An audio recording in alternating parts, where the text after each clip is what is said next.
here you have a resting neuron. You have your sodium voltage gated channels, and then you have your potassium voltage gated channels, and then your potassium leaky channels. And then the yellow stuff is your plasma membrane.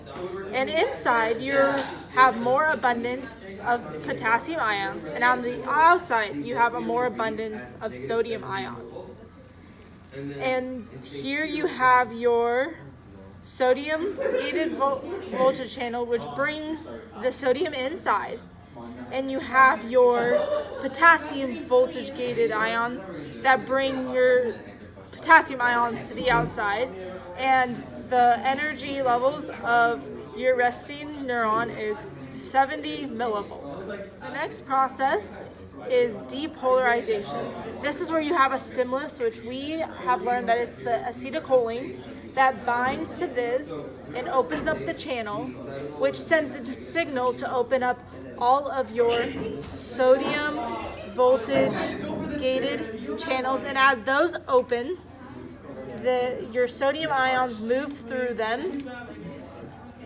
They keep moving through them, and as it heads to zero, which is the definition of depolarization. And once it reaches a voltage of about -40 to -55 millivolts, it triggers the action potential.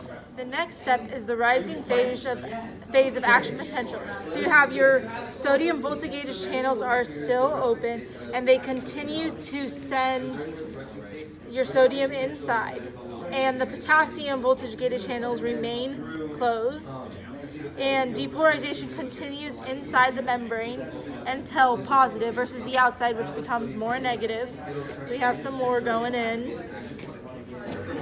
And during this action potential, they cannot be disturbed by another stimulus. And that is because we don't want to cause too much tension in the neuron. The last step in the action potential process is the redistribution of ions. So the first step of this is open to the inside. You bind 3 sodium ions to the sodium and potassium pump, and then you bond the ATP, which then opens the sodium potassium pump to the outside, and it releases the sodium ions and binds the potassium ions. And after that, it opens back to the inside and releases the potassium ions to the inside. You do this one more time, and that helps redistribute the ions. The next step after hyperpolarization is repolarization. This is restoring electrical conditions. So this is where the potassium voltage gated channels close. Though these are closed, ionic conditions do not restore. The next step is hyperpolarization.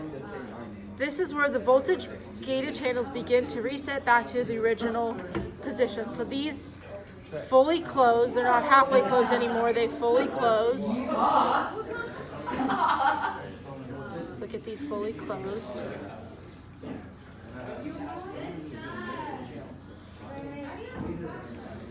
Though the potassium channels are still open. This is causing the undershoot of resting potential. So these go out more, get some more out, which causes the undershoot. So that is hyperpolarization, the undershooting of the resting potential. The next process is the falling phase of action potential.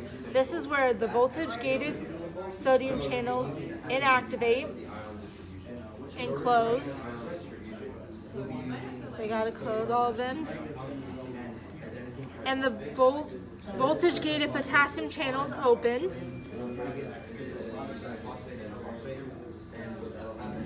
Then the potassium move out of the cell,